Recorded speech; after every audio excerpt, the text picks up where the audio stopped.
आदेश पारित हो गया कि नोटिस गलत है 52 लाख की, हटाइए इसे पोर्टल से। इन्होंने नहीं हटाया। 7 साल से आप वो टेक्निकल डिफिकल्टी को नहीं हटा पाए और 7 दिन के अंदर अंदर 5 दिन में 21 तारीख को कोर्ट ने इनको बुला के पूछा कि डिमांड तो अभी भी पोर्टल में है, क्यों नहीं हटी, और 25 को आपने हटा दी। आप समझ ही सकते हैं जब इनकम टैक्स ऑफिसर हैं तो फिर मैटर सुनवा पाना कितना मुश्किल हो जाता है कि आजकल ऑफिसर्स कैसे एक्ट कर रहे हैं। वो जिस तरह उनकी मर्जी होती है, क्लियरली कैसे अब्यूज ऑफ पावर हो रहा है।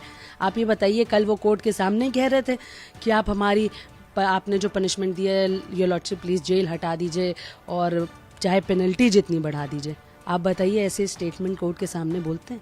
कंटेम्प्ट ऑफ कोर्ट में इनकम टैक्स के असिस्टेंट कमिश्नर को कभी जेल जाते सुना है? हमने भी नहीं सुना था। लेकिन हाईकोर्ट की लखनऊ बेंच ने एक मामले की सुनवाई करते हुए लखनऊ में तैनात असिस्टेंट कमिश्नर हरीश गिडवानी को 7 दिन की जेल और 25,000 का जुर्माना लगाया है। क्या था यह मामला और हाईकोर्ट इतना नाराज क्यों हो गया, किसकी अपील थी? हमारे साथ बात करने के लिए राधिका सिंह हैं। राधिका एडवोकेट हैं और उस याची की तरफ से उन्होंने पूरा केस लड़ा जिसकी सुनने के बाद असिस्टेंट कमिश्नर को 7 दिन की जेल की सजा सुनाई गई है। राधिका, ये मामला क्या था जिसकी वजह से इतना ऐतिहासिक फैसला हाईकोर्ट को लेना पड़ा? ये ऐतिहासिक फैसला मेरे हिसाब से हाईकोर्ट को इसलिए लेना पड़ा, ये देखते हुए कि आजकल ऑफिसर्स कैसे एक्ट कर रही हैं। वो जिस तरह उनकी मर्जी होती है, क्लियरली कैसे अब्यूज ऑफ पावर हो रहा है। खाली मिसयूज ऑफ पावर नहीं कहूंगी मैं, कैसे अब्यूज ऑफ पावर हो रहा है, ये इसलिए हाईकोर्ट ने आदेश दिया।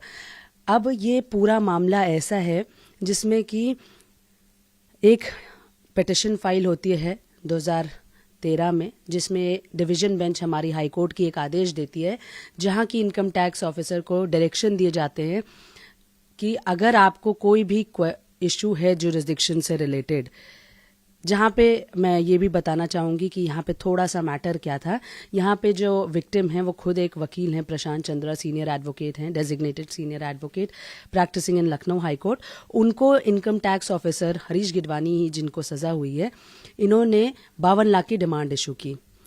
ये 52 लाख की डिमांड पे इंटरेस्ट लगते लगते आज की तारीख में 2022 में मोटा मोटा 90 लाख तक पहुंच गया। अब आप उस इंसान की मेंटल हेल्थ सोचिए जो देख रहा है कि मेरे पोर्टल पे 90 लाख की डिमांड पड़ी हुई है। उस सिबिल स्कोर कितना गिर रहा है, बैंक हरास करती हैं, कोई कार्ड नहीं देता है।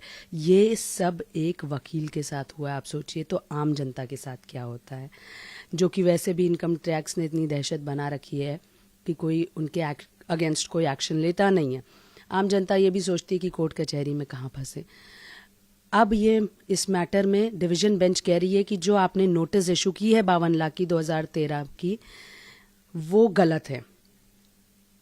आपको हमने लिखा, जब ये आदेश आ गया 2015 में 31 मार्च को, हम आपको लिख रहे हैं, हम आपको इन्फॉर्म भी कर रहे हैं कि आपका ये जो आदेश है ये गलत है और हाईकोर्ट का ये आदेश आया है। इस आदेश के को मानते हुए आप ये नोटिस हटाइए, आप ये पोर्टल से हटाइए।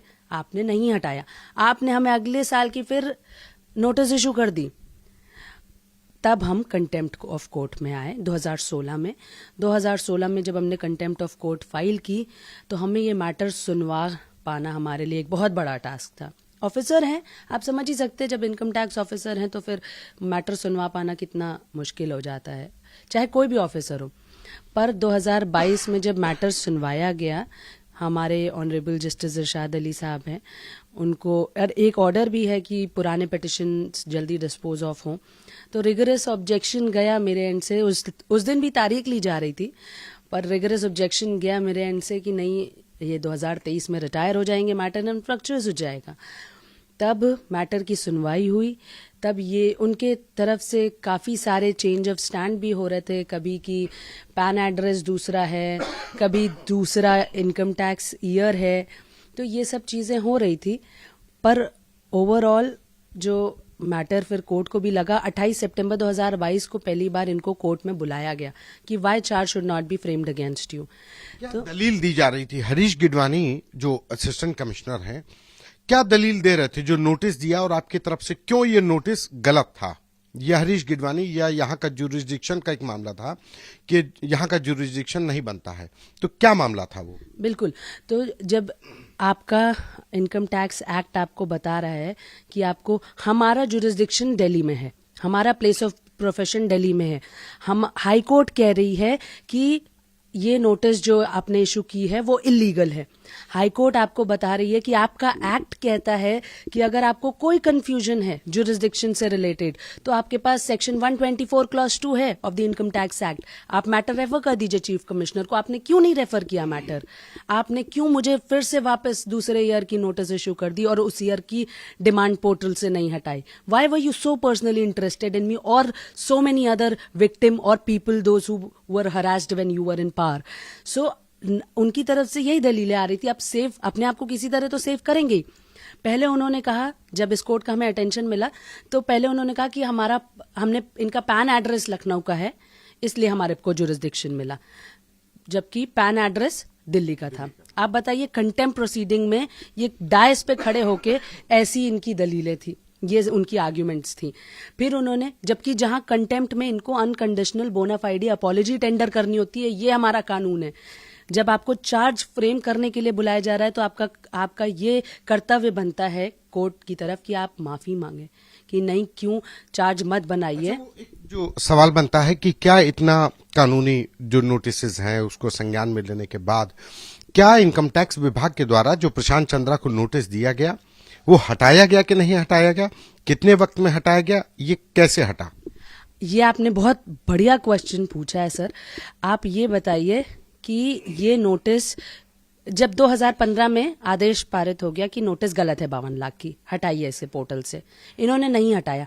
कंटेम्प्ट में अभी नवंबर में 21 नवंबर को जब ये इन पर्सन आ रहे थे, जब इनको कोर्ट ने बुला लिया था, तब ये पोर्टल हमने प्लेस किया कि ये देखिए इन्होंने पोर्टल से डिमांड नहीं हटाई है और आज इंटरेस्ट लग के आज की तारीख में नवंबर में 2022 में वो 90 लाख तक पहुंच गई है।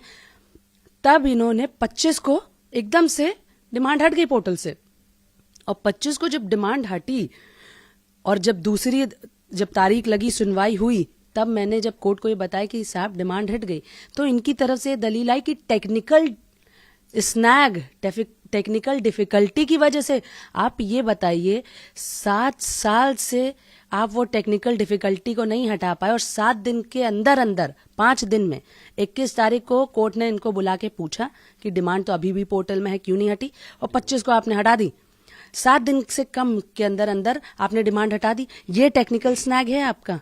इस डिमांड के रहने की वजह से प्रशांत चंद्रा को किस तरीके की व्यवहारिक दिक्कतें आई, प्रैक्टिकल दिक्कतें आई? क्योंकि 52 लाख का नोटिस अगर आपके नाम का इनकम टैक्स की वेबसाइट पे है तो तमाम बैंकिंग के भी प्रॉब्लम्स आते हैं। किस तरीके की इस दौरान समस्याएं आई? बिल्कुल, आपका बिल्कुल सही कहना है। आप जब आपके पोर्टल पे इनकम टैक्स की तरफ से कोई डिमांड होती है तो आपका सिबिल स्कोर गिर जाता है। जब आपका सिबिल स्कोर गिर जाता है तो आपको बैंक लोन्स नहीं देते हैं, आपको क्रेडिट इशू नहीं होता है, आपको क्रेडिट कार्ड इशू नहीं होते हैं, आपको बैंक एक तरह से लुक डाउन किया जाता है, आपको देखा जाता है कि अरे इनके ऊपर तो defaulter, as a defaulter, precisely you are looked as और सीन एज अ डिफॉल्टर।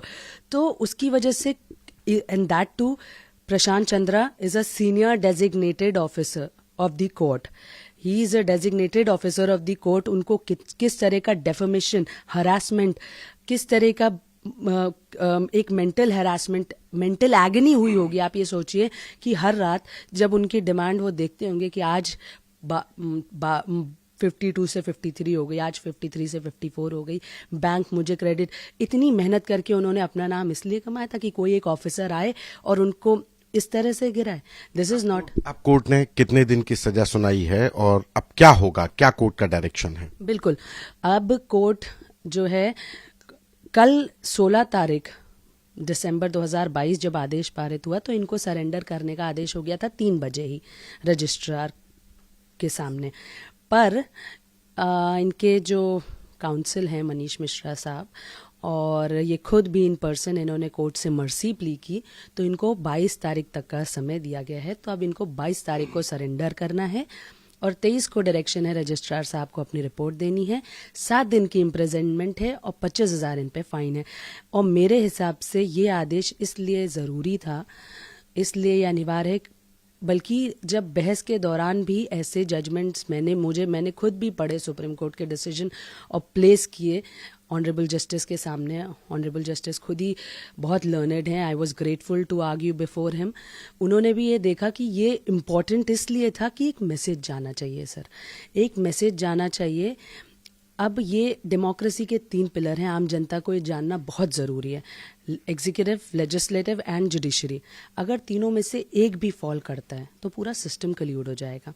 अगर जुडिशरी के जो भी ऑर्डर्स हैं या लॉ हैं, अगर कोई भी कोर्ट ऑफ लॉ के ऑर्डर हैं, अगर वो ओबे नहीं होते हैं तो उनकी सैंक्टिटी क्या रह जाएगी, उनकी क्या मान्यता रह जाएगी। अगर कोर्ट आदेश पारित करते, कितने भी आदेश फिर कोर्ट पारित करे, कोई माने ही ना। आखिरी सवाल राधिका जी, अब चूंकि हरीश गिडवानी को 7 दिन की जेल हो गई, क्या अभी लगता है कि वो जेल जाएंगे कि अभी कोई और दांव पेच बाकी है? अब देखिए, जो ऑफिसर होते हैं वो अपने आप को बचाने के लिए कुछ तो करते ही हैं, बल्कि कुछ नहीं, वो सब कुछ करते हैं। आप ये बताइए, कल वो कोर्ट के सामने कह रहे थे कि आपने जो पनिशमेंट दिया है, योर लॉर्डशिप प्लीज जेल हटा दीजिए और चाहे पेनल्टी जितनी बढ़ा दीजिए। आप बताइए, ऐसे स्टेटमेंट कोर्ट के सामने बोलते हैं? कोर्ट ने तब मेरी राय तो नहीं ली, बल्कि डायरेक्ट किया मुझे कि what is your stand Radhika Singh. Then I again objected because of this very statement. जो उन्होंने स्टेटमेंट दिया कि आप मेरी पेनल्टी बढ़ा दीजिए। आप ये बताइए, कितनी स्ट्रेंज बात है, ऑफिसर वहां खड़ा होकर जिस पे चार्ज फ्रेम हो रहा है, वो कह रहा है कि आप मेरी पेनल्टी चाहे बढ़ा दीजिए पर जेल हटा दीजिए। पेनल्टी देना कोई बड़ी बात है इनके लिए? कोई बड़ी बात नहीं है। पेनल्टी देना तो मतलब जैसे समुंदर से एक बाल्टी पानी निकाल लेना होगा इनके लिए। लेकिन अब यही बात है कि अगर ये कोर्ट के आदेश को नहीं मानेंगे तो इन पे और सख्त कार्रवाई होगी। अगर ये कोर्ट के आदेश को मानते हैं तो ये उसके बाद जेल जाना पड़ेगा। तो अब इनकम टैक्स विभाग के असिस्टेंट कमिश्नर हरीश गिडवानी को 22 दिसंबर की तारीख में जेल जाना पड़ सकता है। हाई कोर्ट के रजिस्ट्रार के सामने सरेंडर करेंगे और 23 दिसंबर को हाई कोर्ट की बेंच को सरेंडर करने की पूरी रिपोर्ट भी रजिस्ट्रार की तरफ से पेश की जाएगी। कैमरा पर्सन रोहित के साथ संतोष कुमार, यूपी तक।